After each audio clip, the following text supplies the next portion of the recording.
নমস্কার, mission impossible YouTube চ্যানেলে সবাইকে স্বাগত।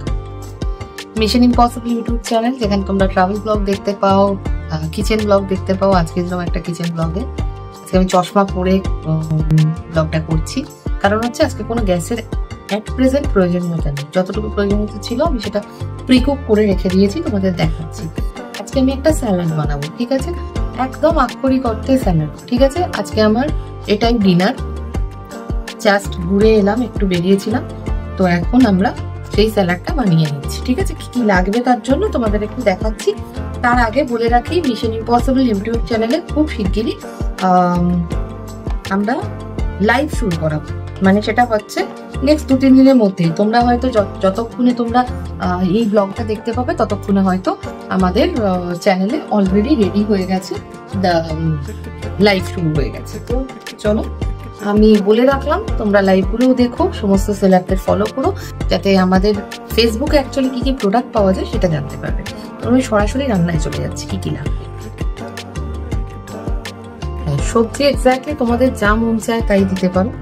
আমি অ্যাকচুয়ালি এটা একটা খুব প্রোটিনযুক্ত স্যালাড, কাবলি ছোলা, এতটা কাবলি ছোলা স্যালাড হবে, ঠিক আছে? দেখো আমি একটু খেয়ে তোমাদের দেখিয়ে দিচ্ছি। কাবলি ছোলাটা মারাত্মক সিদ্ধ হয়েছে। আমি টোটাল 3টে সিটি দিয়েছিলাম। এটা কিন্তু প্যাকেট কাবলি ছোলা, কোনো লুজ না, এখানে তো লুজ যেরকম পাওয়া যায় না। তো আমি অ্যাকচুয়ালি চানা মশলা করেছিলাম, তারাগুলোর মধ্যে চানা মশলাটা ব্লক করে রাখতে পারিনি। আমি ওটা তোমাদের নেক্সট যেদিন করবো সেদিন ডেফিনেটলি দেখাবো। তো একসাথেই ওটা সিদ্ধ করে রেখে দিয়েছিলাম এই স্যালাডটা বানাবো বলে। বাট স্যালাডটা দেখো, একটা গাজর, সবটাই হচ্ছে কাবলি ছোলার অনুপাতে। 2টো শসা নিয়েছি ছোট ছোট সাইজের, একটা বড় পেঁয়াজ, একটা বড় টমেটো। এই ক্যাপসিকামটা আমি ছোট ক্যাপসিকাম পাইনি, এটা হাফও লাগবে না, 1/4, ঠিক আছে? আর আমি এখানে বেশ কয়েকটা লঙ্কা রেখেছি, সেটা আমার স্বাদ মতো যেরকম দরকার সেরকম দেবো। তার সঙ্গে যেটা আমরা করেছি বলে দিচ্ছি, লাগবে হচ্ছে ধনে পাতা। আমি কতটা লাগবে তো বুঝতে পারছি না এখন, যতটা মনে হবে লাগছে ততটা দেবো। তোমাদের মানে আমার যেমন ধনে পাতা ইচ্ছা ভালো লাগে। আচ্ছা, এটা হচ্ছে চিলি ফ্লেক্স, এটা হচ্ছে গোলমরিচ গুঁড়ো, এগুলো একটু তাদের জন্য অ্যাড করবো। মেয়োনিজ, আর এই হচ্ছে আমি ডুমো করে আলু কেটে আলুটাকে সিদ্ধ করে রেখে দিয়েছি। জাস্ট সিদ্ধ করলাম, সিদ্ধটা কেউ করে রাখবে না, আলুটা কেটে রাখতে পারো, সিদ্ধটা করে সঙ্গে সঙ্গে স্যালাডটা বানিয়ে দেবে, ঠিক আছে? আমি জাস্ট সিদ্ধ করেছি, এখনো গরম। তো চলো এবার আমি কাটাকুটি শুরু করে দিই। কিরকম সাইজে কাটছি সেটা কেটে তারপর তোমাদের দেখাচ্ছি।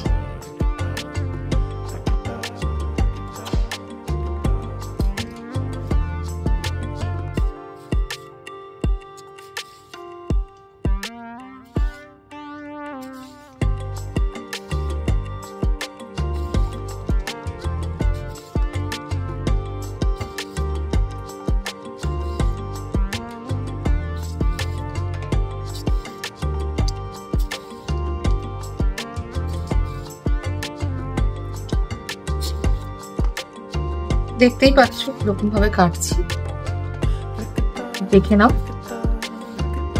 এবারে আমি যেরকম ভাবে অ্যাকচুয়ালি গাজরটা দেখাচ্ছি সেইভাবেই সবকটা সবজি খুব ছোট ছোট ছোট ছোট পিসে কাটতে হবে।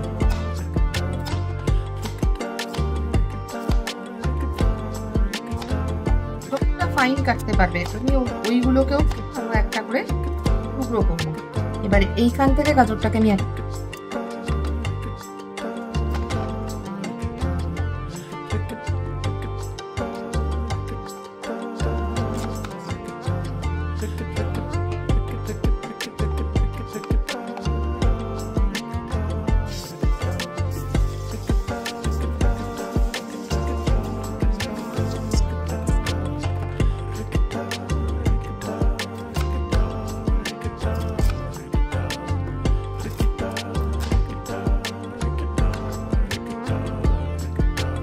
চলো, মোটামুটি আমার প্রিপারেশন রেডি।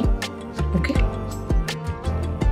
এই যে দেখো ছোট্ট ছোট্ট করে পেঁয়াজ, ক্যাপসিকাম, টমেটো যদি আরো ছোট কুচাতে পারো।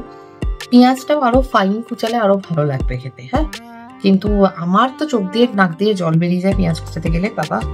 আর এটা হচ্ছে ছোট্ট, আমি অল্প একটুখানি লঙ্কা কুচিয়েছি, কারণ হচ্ছে চিলি ফ্লেক্স গোলমরিচ গুঁড়ো দেবো একটু হলেও, সেই জন্য। আর আলুটা তো এখন ঠান্ডা হয়েই গেছে, আবার আলুটা দেখিয়ে দিই। এবং ছোট ছোট করে আলু কাটা, সেটা সেদ্ধ করা, ঠিক আছে, কেটে তারপর সেদ্ধ করেছি। আর এই যে দেখো গাজর কাটা, শসা কাটা, ঠিক আছে, বেশ অনেকটা স্যালাড হবে। আর আমি পার্সোনালি ভীষণ পছন্দ করি ধনেপাতা, সেই জন্য আমি এতটা ধনেপাতা দিচ্ছি। তোমরা না চাইলে না দিতে পারো, আমাকে শুধু লেবুটা নিতে হবে।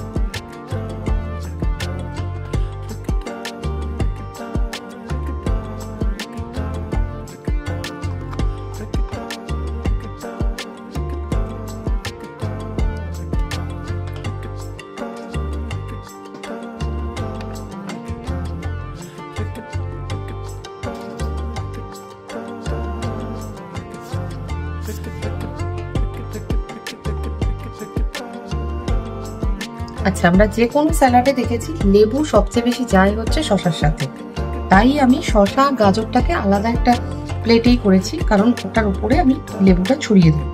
লেবুও ছড়াবো আর গোলমরিচ গুঁড়োটাও আমি এটার উপরেই ছড়িয়ে দেবো, কারণ এই দুটো জিনিসের সাথে গোলমরিচ গুঁড়োটা খুব ভালো যায়। সো এটাকে মাখিয়ে নেবো তোমাদের সামনে। তাহলে কি বলতো, আগেই গোলমরিচ গুঁড়ো আর লেবুটা এই জিনিসটার মধ্যে চলে যাবে, ঠিক আছে। আমি পুরো লেবুটাকে চিপে দিয়ে দিলাম। দেখতে পাচ্ছ কতটুকু লেবু দিয়েছি, খুব বেশি নয় কিন্তু, কারণ মেয়োনিজ যাবে তো, টক ভাগ বেশি হয়ে গেলে আমার খুব মুশকিল।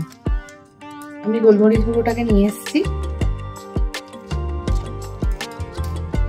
একটুখানি গোলমরিচ গুঁড়ো দেবো দিয়ে, এটাই যথেষ্ট পুরোটার জন্য, তাই একটু বেশি দেয়া হয়েছে, ঠিক আছে। যদি এইটুকু শসা আর গাজরের জন্য হতো তাহলে কিন্তু আরো কম দেয়া হতো। এইখানে মাখিয়ে ওটা পুরোটাতে চলে যাবে, ঠিক আছে।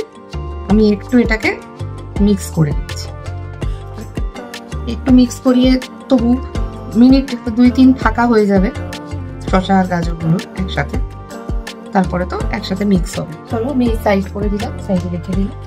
এবার আমি যেটা করব, এই যে এটা আমার নতুন বাউল, তো এইটাতে আমি তোমাদের এখন রান্না দেখাবো। রান্না ঠিক না, মানে প্রিপারেশনটা। তো চলো, আমি প্রথমেই যতটা ইয়ে রেখেছিলাম, কি বলে, সেদ্ধ করা কাবলি ছোলা ছিল, সেটা দিয়ে দেবো। লেবু আর গোলমরিচটা দিয়ে যেই শসাটা মাখা হলো না, একটা অদ্ভুত গন্ধ, ওই গন্ধটাই তো আমরা মিস করি। দেখে নাও কতটা কাবলি ছোলা, বেশ অনেক। এবার কাবলি ছোলার মধ্যে আমি আলুগুলো, জলটা জল, এবার আমি আলুগুলোকে এর মধ্যে দিয়ে দিচ্ছি, ঠিক আছে।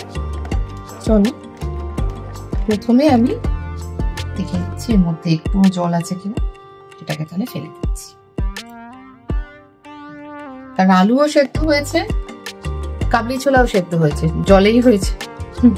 তো এবার তার মধ্যে আমি এই পুরো পেঁয়াজ, ক্যাপসিকাম, টমেটো আর কাঁচা লঙ্কা পুরোটা দিয়ে দিলাম, ঠিক আছে। এবার আমি এই মিক্সচারটাও দিয়ে দেবো, যেটা আমি গোলমরিচ গুঁড়ো আর শসা গাজর করে দিয়েছিলাম। এবার আমি একটু নুন দেব, একটু নুন দেবো, মানে যতটা স্বাদ মতো নুন। জিনিসটা কিন্তু বেশ এক বাটি হয়েছে, ঠিক আছে, মানে মোটামুটি দুজনের একদম ডিনার। আমি জানি না আর একজন কতটা কি খাবে, বাট আমি তো খাবো। বেঁচে গেলে ফ্রিজে রেখে দেবো, সেটা আবার কাল খাবো সকালবেলা। তো এবার আমি ওপর দিয়ে একটুখানি আগে চিলি ফ্লেক্স দেবো। চিলি ফ্লেক্সটা দিলে খেতে বেশি ভালো লাগে। অল্পই দেবো, কারণ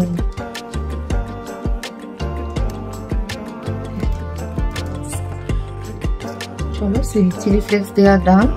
এবার আমি ধনে পাতাটা দিয়ে দেবো। ধনে পাতা দিয়ে লাস্টে আমি মেয়োনিজ দেবো, ঠিক আছে।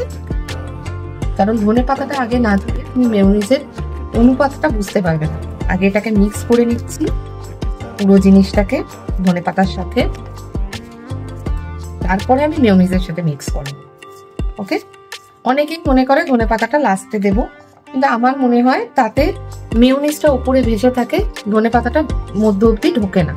ঠিক আছে, কেউ যদি মেয়োনিজ না দিতে চাও না দিতে পারো, বাট আমার একটু ইচ্ছে করছে আজ, দ্যাটস ওয়াই আমি দিব।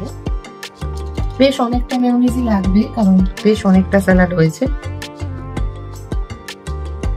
বেশ অনেকটা মেয়োনিজ লাগবে, কারণ স্যালাডটা অনেকটা, সেই জন্য। এবার মেয়োনিজ দেওয়ার পর আমাকে একটু চামচে করে ইয়ে করতে হবে, নাহলে হবে না।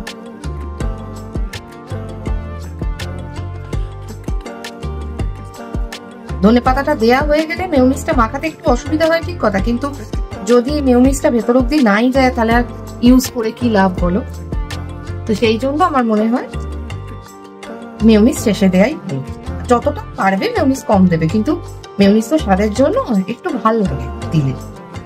ঠিক আছে, মানে যতটা ঝাল হয়েছে তার সঙ্গে একটু ভালো লাগে দিলে।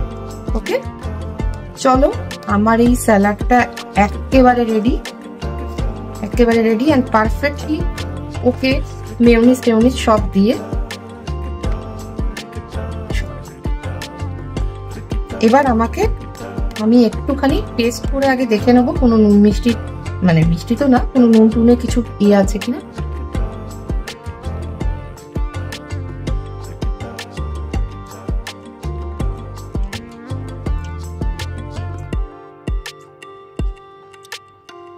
আর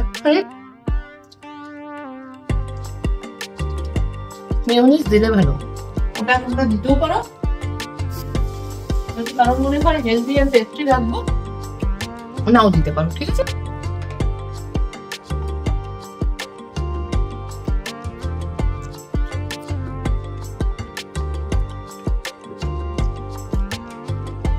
আমি এবার এটাকে ঢাকা দিয়ে রেখে দেবো এইভাবে।